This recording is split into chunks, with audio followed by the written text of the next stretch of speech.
with the hazy, rolling, sort of oppressive fog that's been coming down through the UK and has streamed across Florida and parts of the Midwest in the United States, the question, is the government spraying things in the sky, making us sick?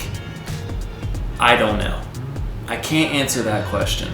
But what we can do is investigate times where the government has done exactly that in the past. The first example I wanted to look at was Operation Delirium. These were chemical weapons tests that went on during the 50s and the 60s, during the Cold War. They tested nerve gas, sarin gas, LSD, and other agents on 5,000 US soldiers. LSD, you may have heard of MK Ultra. This came out of that same era of chemical weapons testing, where essentially they were trying to achieve some level of mind control using hallucinogenic drugs. The results they found out were the opposite. Okay, they free your mind. But then a direct quote on the bottom here, they wanted to incapacitate people mentally without necessarily killing them. So you could say that these are good old-fashioned and regular humanitarians. The next example, happening in or around the same period of time, was Operation Dew, D-E-W. And we're not talking about the mountain. 2 field trials in the 1950s testing aerosol-released biological agents. The tests affected 60,000 square miles of U.S. East Coastal regions. Plant spores, lycopodium, plant spores, and zinc cadmium sulfide were used. Now, this news clipping, I don't know for sure if it was part of Project Dew, but it's odd because 40 years after, sometime in the early 90s, basically a lady who had developed cancer and her whole family had developed cancer lived in a place in St. Louis where the government admitted that they were spraying zinc cadmium sulfide, the exact component that they admitted was going on in Project Dew. So more than likely, it was the same instance, just in a different place in the United States where they were spraying these agents on an unsuspecting population. Okay. No consent required. But reading off the article, it says right here, in 1994, the government said the tests were part of a biological weapons program, and St. Louis was chosen because it bore some resemblance to Russian cities that the US might attack. The material being sprayed was zinc cadmium sulfide, a fine fluorescent powder. Okay, so... But really, they're just trying to protect us from our sworn enemies. And there are enemies in our midst. There definitely is. It's just, they probably hold positions in our own State Department. Okay. Then there was Project 112, CTI, Controlled Temporary Incapacitation. So once again, these are non-lethal means. Okay, these are probably some chill guys. They just want you kind of chilling. Chill. By spraying biochemical agents. Okay, I'm just gonna go straight to the second paragraph here. The Okinawa Anti-Crop Research Project may lend some insight to the larger projects 112 sponsored. BW experts in Okinawa and at several sites in the Midwest and South conducted in 1961 field tests for wheat rust and rice blast disease. These tests met with partial success in the gathering of data and led, therefore, to a significant increase in research dollars in fiscal year 1962 to conduct additional research in these areas.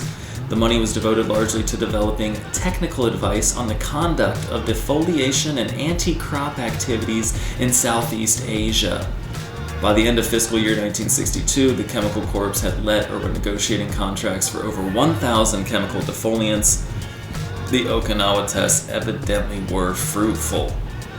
Anytime the purpose of your research is to, let's just call it what it is, decimate a region's ability to produce food, I just have trouble believing that it's solely a militarized operation. I mean, you are going to be affecting innocent people in very large numbers on a very large scale if you were to deploy this sort of war tactic, even though it is honestly, to attack a nation's food supply.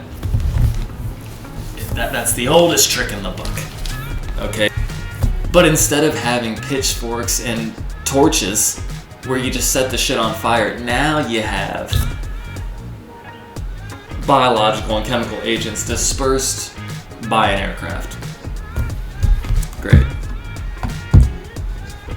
This article broke in 2021, actually, so not long ago, in The Nation newsletters. The toxic legacy of the U.S. military in the Pacific.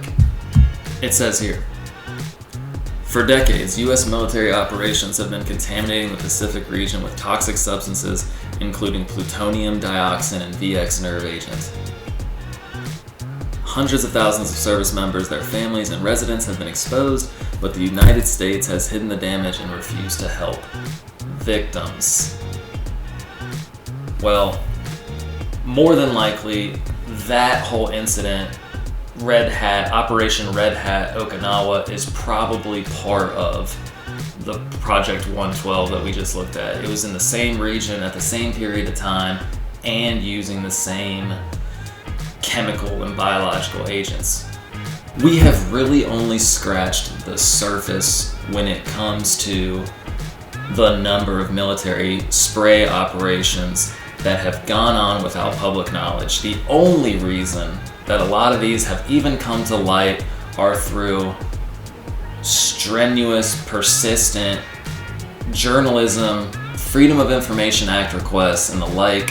As an anecdote, I would just like to offer, some of these spray operations are now classified under national security directives underneath the NSA, which means that there's very little, if any, congressional oversight, and even if someone caught wind of something and filed a Freedom of Information Act request in regards to a specific project, by law, the NSA doesn't have to comply with Congress's request.